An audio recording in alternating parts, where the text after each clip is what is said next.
초창기 원자 모형을 주제로 발표하게 된 2403이 김지용입니다.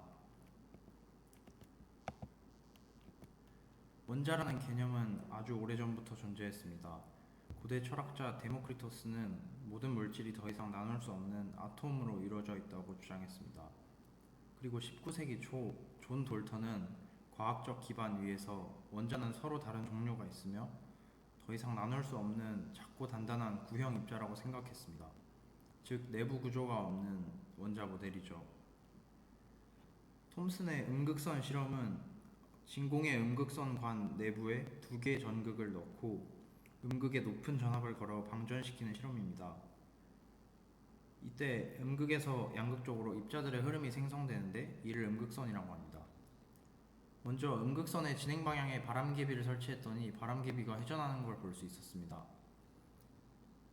이로써 음극선은 질량을 가진다는 걸 알 수 있고요. 물체를 놓았더니 음극선 진행 방향으로 그림자가 나타났다는 것으로 음극선의 직진성도 알 수 있습니다. 또 그림처럼 위아래 방향으로 자기장을 가해 주었더니 플러스 극쪽으로 음극선이 휘었다는 걸 관찰을 통해서 음극선의 음전화를 확인할 수 있습니다. 그 후 톰슨은 이 음극선의 비전화 값, 즉 질량에 대한 전하량의 비율을 측정했습니다. 먼저 음극선관에서 서로 반대쪽으로 힘을 받도록 전기장과 자기장을 각각 가해주어 음극선의 경로가 직선이 되는 때, 즉 합력이 0이 되는 상태를 찾아서 음극선의 속력을 구할 수 있습니다. 그 다음은 등속 원운동 상황을 만들어서 다음과 같이 비전화 값을 계산할 수 있었습니다. 이 비전화 측정을 음극을 구성하는 금속의 종류를 바꿔가면서 실험한 결과 종류에 상관없이 이 비전화 값이 일정하다는 결과를 얻었습니다. 즉 원자 단위보다 질량이 훨씬 작은 한 종류의 입자가 있다는 것이고 이것이 바로 전자의 발견이 됩니다. 결론적으로 톰슨은 이 실험 결과를 바탕으로 푸딩 모델을 제안했습니다. 양의 물질이 원자 전체에 퍼져 있고 그 안에 음전하의 전자들이 가만히 박혀있는 구조로 마치 푸딩 속 건포도처럼 전자가 존재한다고 본 모형입니다. 하지만 톰슨의 모형은 물리적으로 매우 불안정했으며 수소 원자의 선 스펙트럼에 대해서도 아예 설명할 수 없었습니다. 그래서 러더퍼드는 알파 입자 산란 실험이라는 실험을 수행했는데요. 이 실험은 라듐에서 나온 알파 입자를 얇은 금 방막에 쏘아 튕겨 나온 알파 입자의 방향을 스크린에 기록하는 실험인데요. 이렇게 총 수만 개의 입자를 기록을 했는데 이 고된 과정은 전부 대학원생이었던 가이거와 마르스텐이 밤새 가면서 직접 했다고 합니다. 이 실험은 톰슨의 모델이 맞는지 확인하고자 실험된 거고, 톰슨의 모델대로라면 예측되는 결과는 대부분 입자가 직진을 하며 얇게 퍼진 양전하 때문에 몇 입자가 아주 적은 각도로 휘는 결과가 예상됩니다. 하지만 실제 결과는 다음과 같았습니다. 이를 통해 알 수 있는 것은 원자 구조에서 매우 좁은 범위의 한 곳에 양전하가 집중되어 있다는 걸 알 수 있습니다. 결론적으로 러더퍼드는 전자가 중심에 있는 양전하 핵 주위를 행성처럼 도는 태양계 모형을 제안했습니다. 그리고 이 이후에 러더퍼드는 이 알파 입자 산란 실험에서의 알파 입자의 산란 확률을 다시 수학적으로 유도했고 그 식이 바로 이 러더퍼드 산란 공식입니다. 이 수식은 핵이 작고 양전하가 매우 집중되어 있어야만 이런 산란이 일어난다는 걸 정확히 보여주는 데 성공했습니다. 하지만 러더퍼드 모델에도 문제가 있었습니다.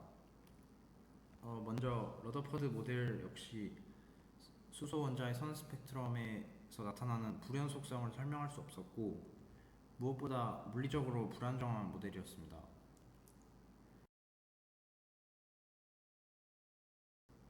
고전 역학에 의하면 중심핵 주위를 원운동하는 전자는 가속을 받기 때문에 그 전자기파를 방출하면서 에너지를 잃고, 이 때문에 점점 가까워지다가 결국 원자핵과 언젠가 충돌해야 됩니다.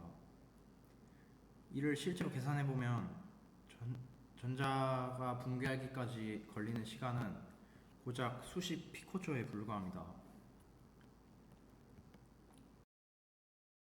그래서 보어는 일단 먼저 수소 원자의 선 스펙트럼을 설명하기 위해서 이 가군동량이라는 물리량을 양자화시킨다는 가정을 했습니다. 먼저.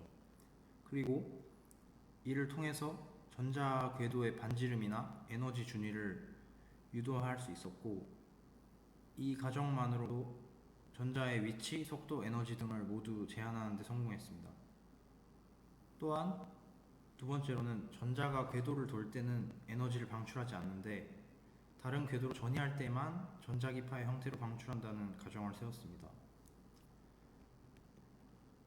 이 식은 보어의 첫 번째 가정, 그러니까 가군동량의 양자화를 수식적으로 나타낸 거고, 이 식은 전자가 전이 시에만 에너지를 방출하며 그 양은 정확히 궤도의 에너지 준위 차이만큼 방출한다는 걸 나타낸 식입니다. 위 가정들을 토대로 각 전자 궤도의 반지름, 즉 핵으로부터의 거리를 유도할 수 있고, 또 각 궤도에 있을 때 전자가 가지는 에너지를 의미하는 에너지 준위식도 유도할 수 있습니다. 여기 빨간 상자 안에 보이시는 식은 1888년에 리드베리가 제안한 리드베리 식인데요. 당시에 이 식은 실험적으로 제안되었고 물리적인 이유 또는 이 리드베리 상수 RH에 대한 물리적 표현조차 발견되지 않았습니다.